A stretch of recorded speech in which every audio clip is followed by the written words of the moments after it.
Thank you so much. Good evening. Reeperbahn, we live in alienated times.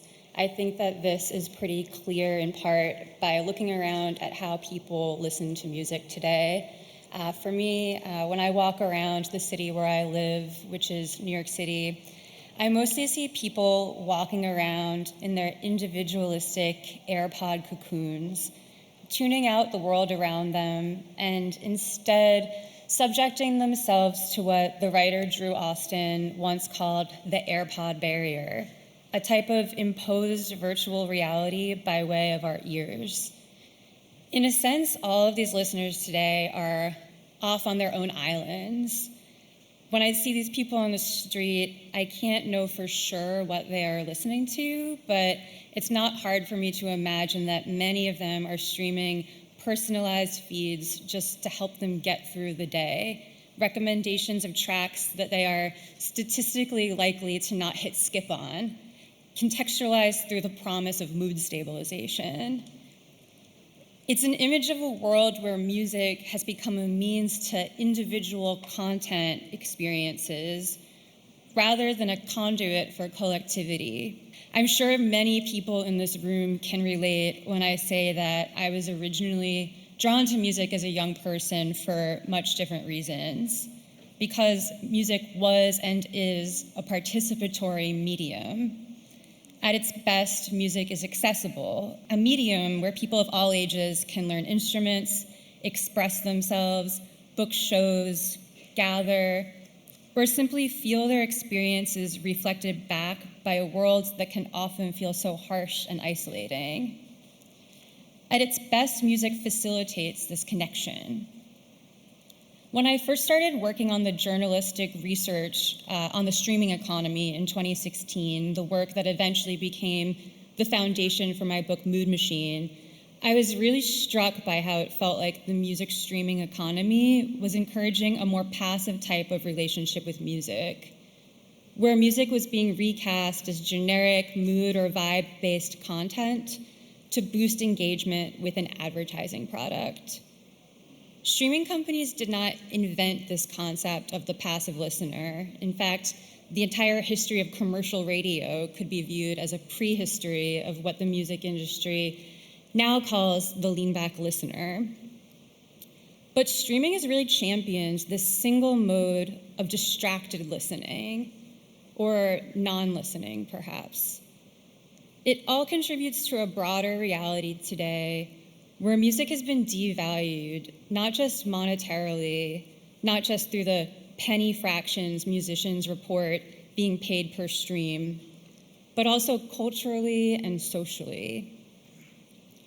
In doing so, the streaming economy has helped to shape a vulnerable cultural landscape into which generative AI content arrives today.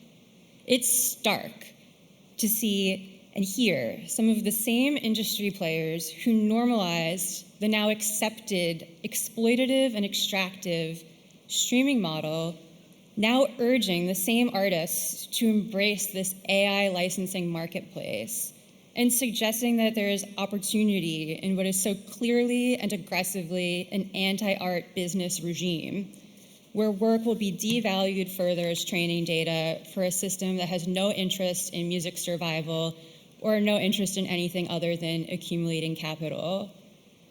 Musicians need more than the ability to give consent and receive so-called fair compensation. Music communities also need to be emboldened to simply say no. If we want to help preserve music as an art form, we need to reject datafication. In Mood Machine, I write that music is too important to be left to the marketplace. Yes, we need to do all that we can to hold powerful corporations to account through regulation and reforms for fair compensation, data sovereignty, contract transparency, mitigation of payola-like practices, and beyond. We need to support the development of alternative models for digital music that support small-scale producers, not just the artists seeking infinite growth, models that are more cooperative, artist-led, and nonprofit. But we also need more public support so that music can be strengthened as part of the social and cultural fabric and not just a commodity for business experiments. We need more connections between local cultural institutions and local music scenes, more support for community art spaces, and more local music archives, digital or otherwise, so that artists don't feel like they need to rely on corporations or cave to platform pressures. We need public funding for music that does not attempt to limit or censor artistic expression, and that does not depend on streaming metrics as a way of determining an artist's value or worthiness.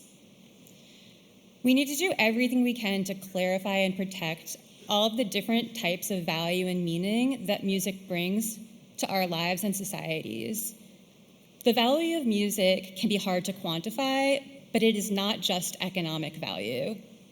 It's also all of the ways that healthy and vibrant music communities contribute to quality of life and health of culture. A better music world is possible, but only if we have the will and imagination to help make it. Thanks so much.